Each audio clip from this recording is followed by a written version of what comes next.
പ്രിയപ്പെട്ട ഷാലോം പ്രേക്ഷകരെ, നിത്യജീവൻ്റെ പാതയിലേക്ക് സ്വാഗതം. വളരെയധികം പേർ ഇതിനോടകം നിത്യജീവൻ്റെ പാതയിൽ തങ്ങൾ കണ്ടുമുട്ടിയ കർത്താവിൻ്റെ പരിമളമാകുവാൻ, പ്രത്യേകിച്ച് ജീവകാരുണ്യമായി എങ്ങനെയാണ് മറ്റുള്ളവരിൽ എത്തുന്നത് നമ്മൾ കണ്ടു. ഇന്നേ ദിവസം ഒരു ഓട്ടോറിക്ഷ തൊഴിലാളിയായ ബാബു എന്നൊരു സഹോദരൻ, അദ്ദേഹത്തിൻ്റെ വരുമാനത്തിൻ്റെ ഒരു അംശം മാത്രമല്ല, തൻ്റെ ആരോഗ്യത്തിൻ്റെയും സമയത്തിൻ്റെയും ഒക്കെ ഒരു ഓഹരി എന്നല്ല, വേണ്ടി വന്നാൽ അദ്ദേഹത്തിൻ്റെ ജീവിതത്തിൻ്റെ ഒരു ഭാഗമായി തന്നെ ആതുര ശുശ്രൂഷയെ മാറ്റിത്തീർത്ത് അദ്ദേഹത്തിൻ്റെ ജീവിത മാതൃക അനേകർക്ക് സഹായകമാകും. തൃശ്ശൂരിനടുത്തുള്ള അഞ്ചേരിച്ചിറയിലുള്ള അദ്ദേഹത്തിൻ്റെ ഭവനത്തിലേക്ക് നമുക്ക് പോകാം.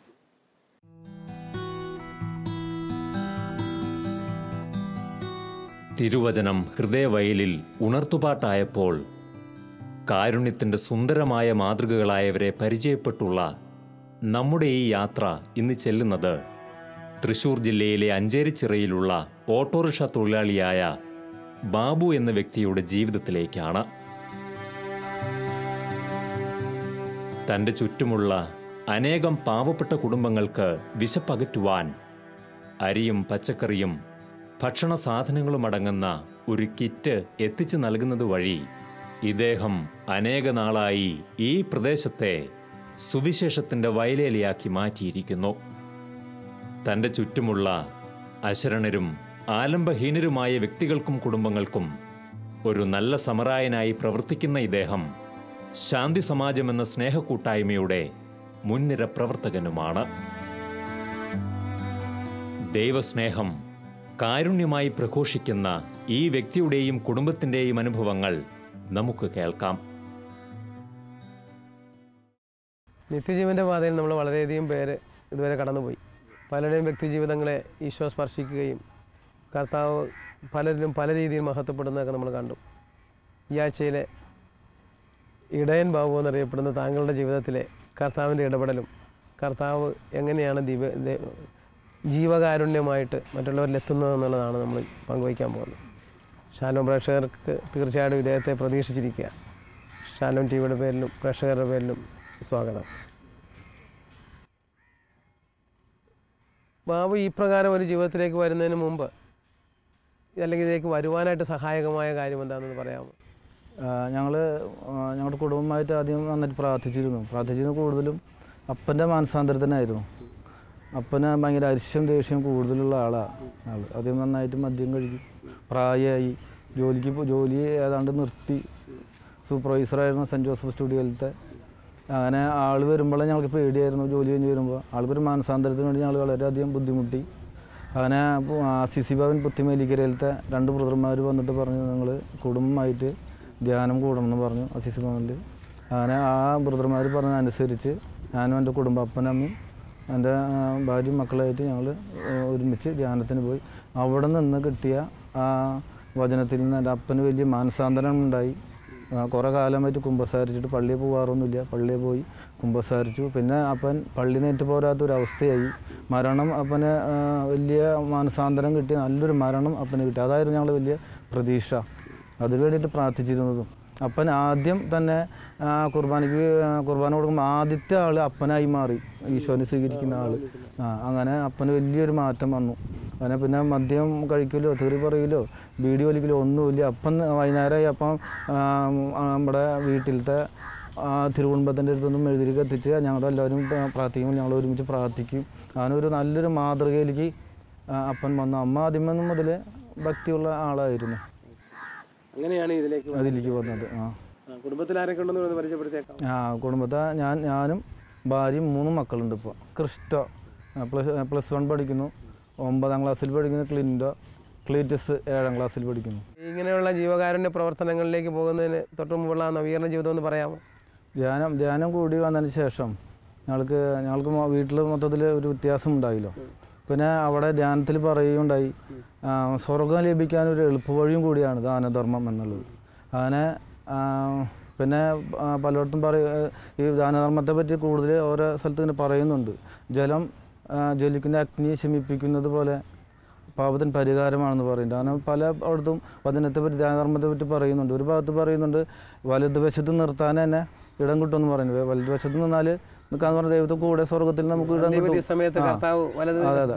അപ്പോൾ നമുക്ക് അങ്ങനെ കിട്ടുന്ന ആഗ്രഹത്തിൽ കൂടി ഇങ്ങനെ പ്രവർത്തിച്ച് തുടങ്ങിയത്. അങ്ങനെ ആദ്യം ദശാംശം മാറ്റി വയ്ക്കും. എല്ലാ ദിവസവും ഓടുന്ന എത്ര രൂപയ്ക്ക് 500 രൂപയ്ക്ക് ഓടിയ 50 രൂപ മാറ്റി വയ്ക്കും. എന്നിട്ട്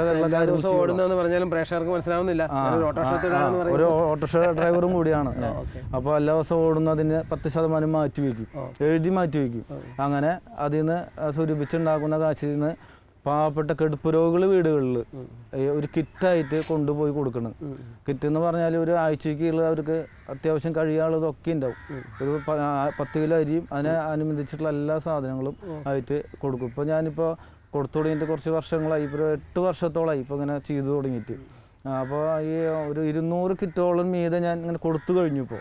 ഇപ്പോൾ ഇത് അറിഞ്ഞ് ഞാൻ ഇപ്പം ആദ്യം ചെയ്തതിന് ആരും അറിയാതെ രഹസ്യമായിട്ട് വീട്ടുകാരെ കണ്ടെത്തുമ്പോൾ അവർ വീട്ടിലെത്തിച്ച് ഞാനും മക്കളും കൂടി പോയി ആ വീടിൻ്റെ പടിക്കെത്തിച്ച് ഞങ്ങൾ പോരാറ് പതിവ്.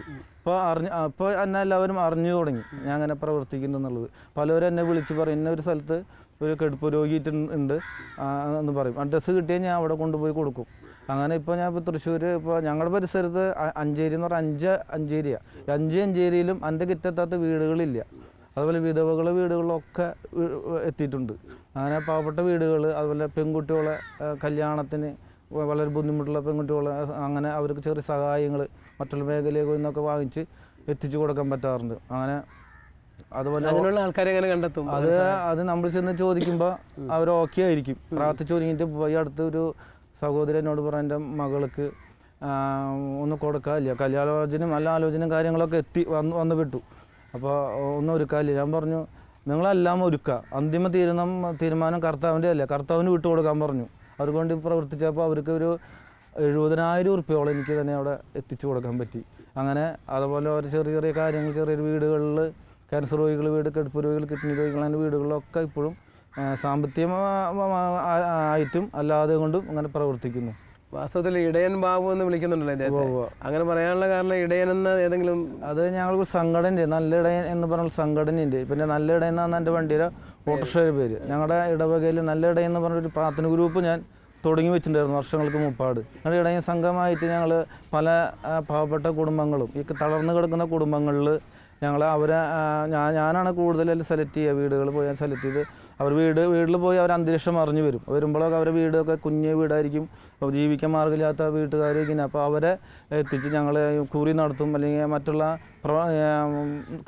എന്താ പറയുക നറുക്കെടുപ്പ് കാര്യങ്ങളൊക്കെ നടത്തും. അതിൽ നിന്ന് കിട്ടുന്ന ഒരു ചെറിയ ഭാഗം മാറ്റി വെച്ച് ഞങ്ങൾക്ക് ഇടയ്ക്കിടയ്ക്ക് ഇങ്ങനെ പാവപ്പെട്ട സഹായം ചെയ്യും. ഈ തവണ 5 വീട്ടുകാരെ കെടുപ്പ് രോഗികളായിട്ടുള്ള 5 കുടുംബങ്ങളെ ഭാര്യയും മക്കളെയും, മറ്റുള്ള കെടുപ്പ് രോഗികളെ കൊണ്ടുവരില്ല, അവർ കൊണ്ടുവന്ന് ഞങ്ങൾ കുറച്ച് പണം ഒരു 5,000 ഉറുപ്പ്യ വീതം 5 കുടുംബങ്ങൾക്ക് കൊടുക്കാൻ സാധിച്ചു ഞങ്ങൾക്ക്. ഞങ്ങളുടെ ഇടവകച്ചനായിരുന്നു വന്ന് എല്ലാ കാര്യം ചെയ്തത്.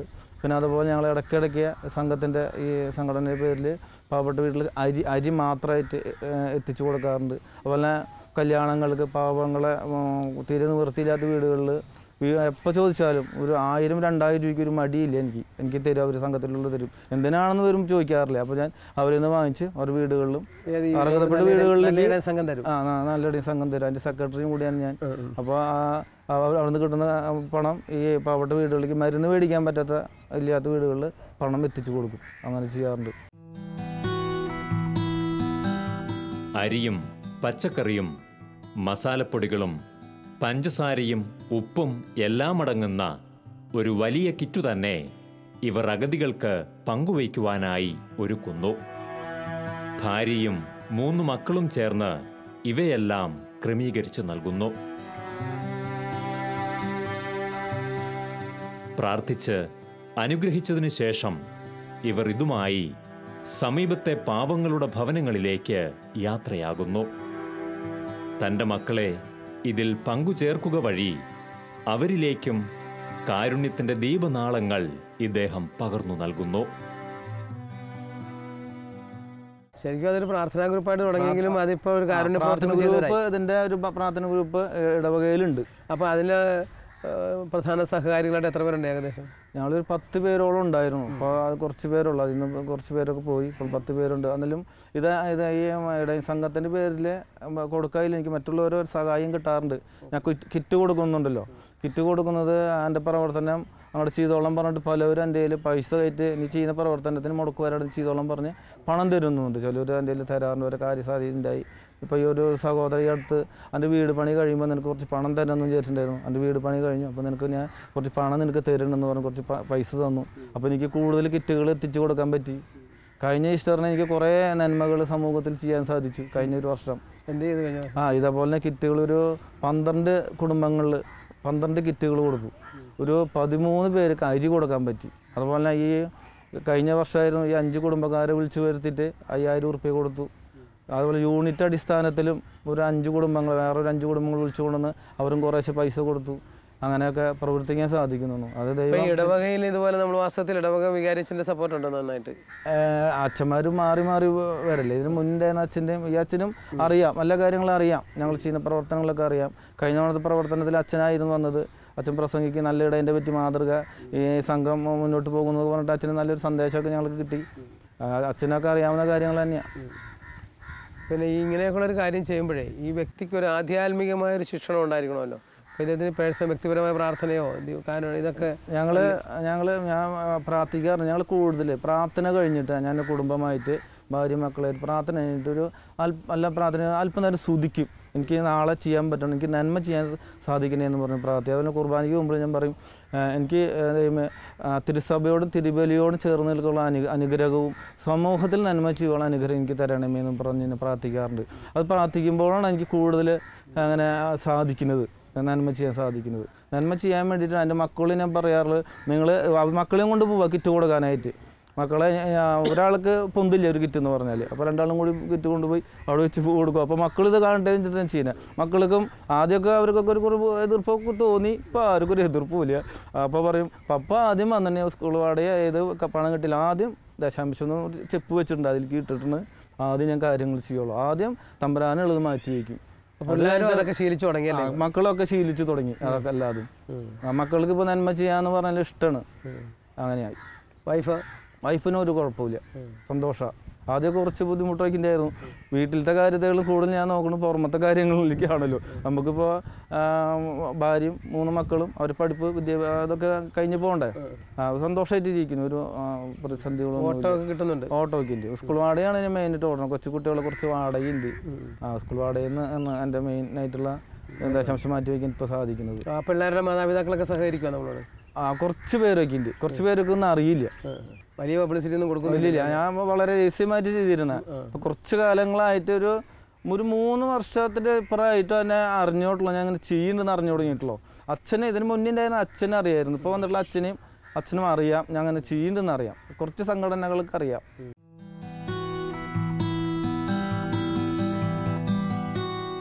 കുടുംബ പ്രാർത്ഥനയുടെ കരുത്തും സ്നേഹവും ഈ ശുശ്രൂഷകരെ കരുത്തരാക്കുന്നു.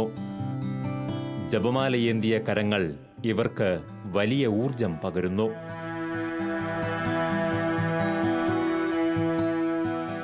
നമ്മുടെ നാഥന്റെ വചനവയലിൽ തളരാതെ മുന്നേറുവാൻ ഈ വചനദീപം ഇവർക്ക് പ്രകാശമേകുന്നു.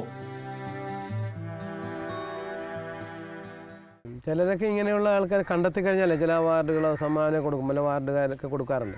അങ്ങനെ വല്ല സംഭവം അംഗീകാരം കിട്ടും. ഒരു സാഞ്ചി സമാജിൻ്റെ കരിപ്പേരി അച്ഛൻ്റെ അവിടെ നിന്ന് ഒരു അവാർഡ് കിട്ടിയിരുന്നു കഴിഞ്ഞ വർഷം ഒക്ടോബർ 2-ാം തീയതി. ഒരു അവാർഡ് കിട്ടിയിട്ടുണ്ടായിരുന്നു ഇങ്ങനെ കാര്യം പ്രവർത്തനത്തിനായിട്ട്. ഞങ്ങളുടെ കരിപ്പേരി അച്ഛൻ്റെ ഗ്രൂപ്പിൽ ഞാനും ഉണ്ടായിരുന്നു. കരിപ്പേരി അച്ഛൻ എപ്പോഴും പ്രസംഗിക്കുമ്പോഴും കാര്യങ്ങൾ പറയുമ്പോൾ അച്ഛൻ പറയും, നമുക്ക് എന്ത് കിട്ടുമെന്നുള്ളതല്ല, നമുക്ക് എന്ത് സമൂഹത്തിൽ ചെയ്യാൻ പറ്റും, എന്ത് നന്മ നമുക്ക് ചെയ്യാൻ പറ്റും എന്നുള്ളതാണ്. അങ്ങനെ പറഞ്ഞാൽ ഞങ്ങൾ ക്ലാസ് എടുക്കുക. ബന്ധത്തിൽ എന്തൊക്കെ ഇദ്ദേഹത്തിന്റെ പ്രവർത്തനങ്ങൾക്ക് സഹായകമാകുന്ന കാര്യങ്ങൾ കിട്ടി. ഞങ്ങൾ അവിടെ ഒരു പൂരപറമ്പ് ശുശ്രൂഷയുണ്ട്. പൂരപറമ്പ് ശുശ്രൂഷയ്ക്ക് ഞാൻ കുറച്ച് നാളൊക്കെ പോയിട്ടുണ്ട് അവരുടെ കൂടെ. അതെങ്ങനെയാണെങ്കിൽ നാട് വീട്ടൊക്കെ ഭാര്യയും ഭർത്താവൊക്കെ ആയിട്ട് പിണങ്ങിയിട്ട് ഭർത്താക്കന്മാരും മക്കളൊക്കെ പിണങ്ങി പൂരപറമ്പിലെത്തും, ആലിൻ്റെ ചുവട്ടിലെത്തും.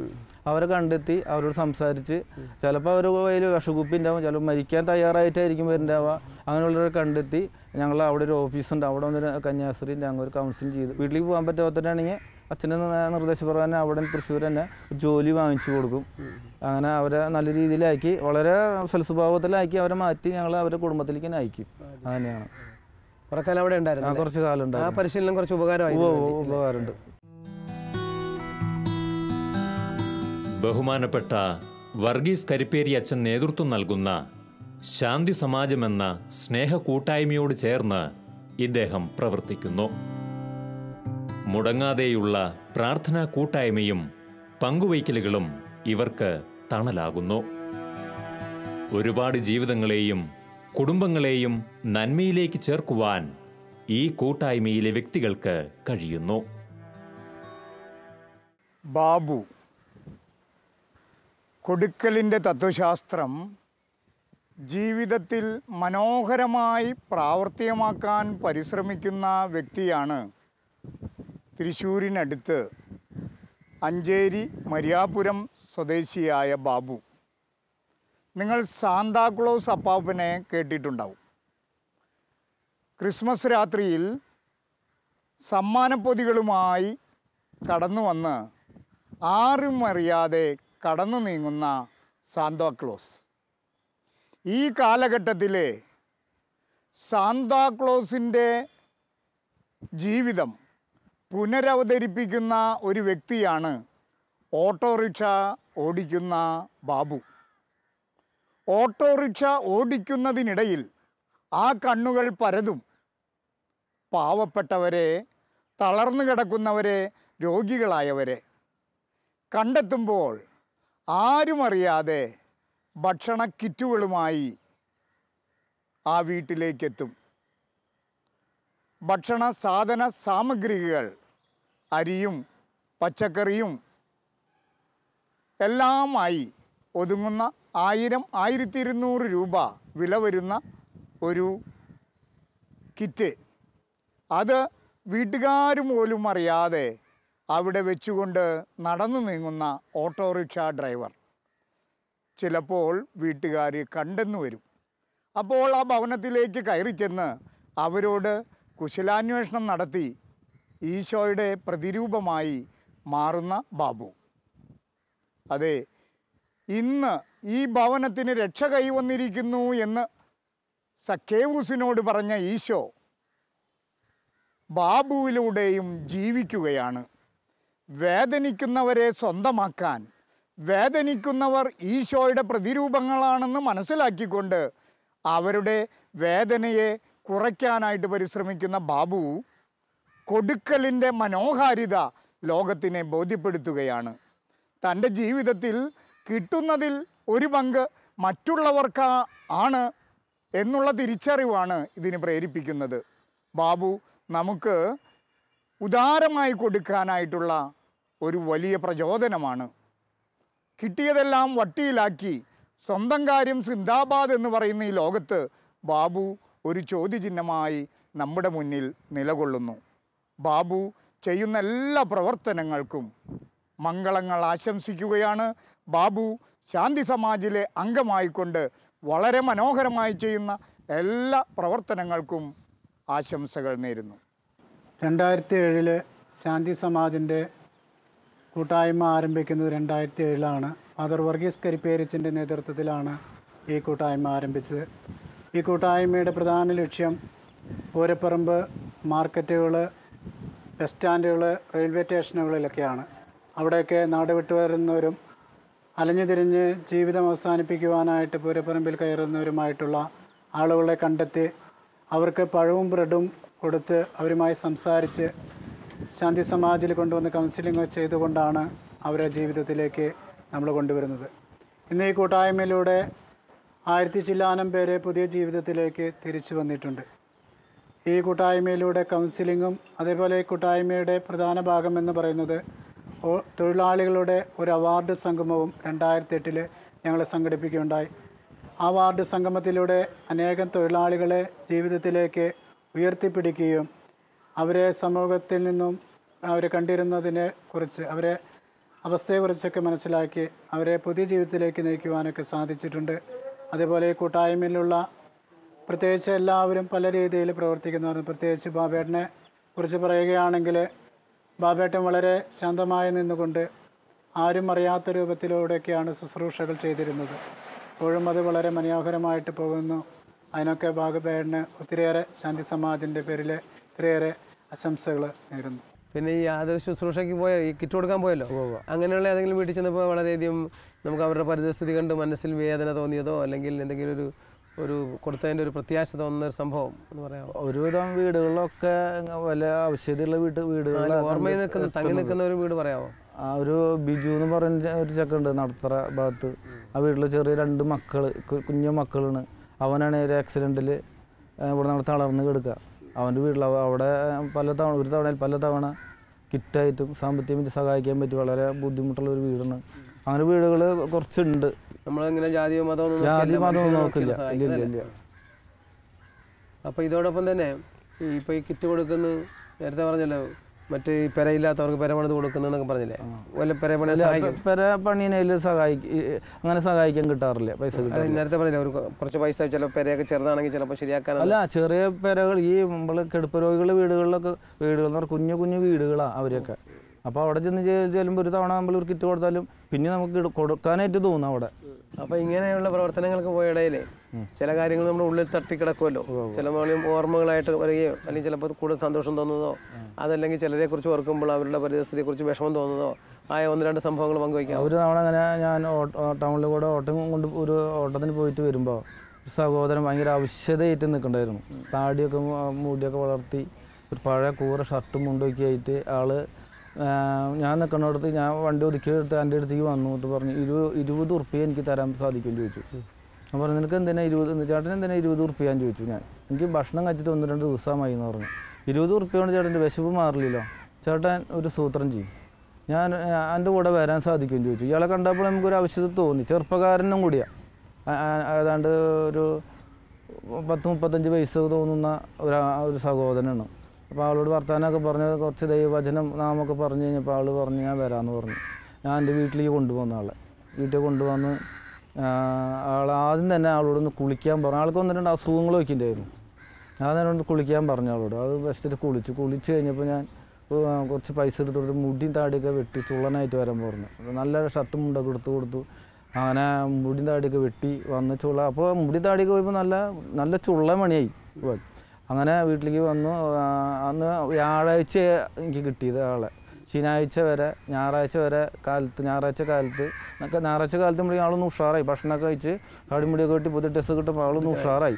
അങ്ങനെ ആളെ ഞാൻ പൈസ കൊടുത്ത് ഞങ്ങളുടെ കിഷ്ടോപ്പൻ്റെ അവിടെ കൊണ്ടുവന്ന ആൾ ധ്യാനത്തിന് പോകാൻ പറഞ്ഞു. മുരിങ്ങൂര് ധ്യാനത്തിന് പോകാനുള്ള പണമൊക്കെ കൊടുത്ത ആൾ മുരിങ്ങൂര് പോയി 5 ദിവസം ധ്യാനം കൂടി വന്നു.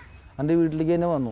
എൻ്റെ വീട്ടിലേക്ക് വന്നപ്പോൾ വളരെ സന്തോഷമായി. എനിക്ക് വലിയ മാറ്റം, എനിക്ക് അസുഖങ്ങളൊക്കെ മാറി വളരെ സന്തോഷവാനായി എന്നൊക്കെ പറഞ്ഞു. അപ്പോൾ ഞാൻ പറഞ്ഞു ചേട്ടൻ പോകാനൊക്കെ വരട്ടെ, ചേട്ടനെ പറ്റി എനിക്കൊന്നും അറിയില്ലല്ലോ. എന്തായാലും ഞാൻ ശാന്തി സമാജ് എന്ന് പറഞ്ഞ കരിപ്പേരച്ഛൻ്റെ ഗ്രൂപ്പുണ്ടല്ലോ, ശാന്തി സമാജ്, ഞാനതിൽ അംഗം തന്നെയാണ്.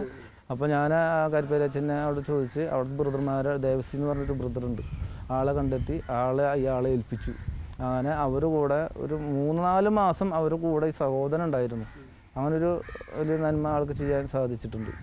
അപ്പോൾ ഇങ്ങനെയുള്ള കൊച്ചു കാര്യങ്ങളാണെങ്കിൽ ഒരു ഓട്ടോറിക്ഷ തൊഴിലാളിയായ താങ്കൾ ഈ പണി കഴിഞ്ഞ് കിട്ടുന്ന പൈസയുടെ ദശാംശവും സമയവും കുടുംബസമേതം തന്നെ പാവങ്ങളുടെ ഇടയിലേക്ക് കയറാൻ കിട്ടുന്ന പരിമിതിക്കുള്ളിൽ നിന്നുകൊണ്ട് പ്രവർത്തിക്കുന്ന ഒരുപാട് കാര്യങ്ങൾ ചെയ്യുന്നുണ്ട്.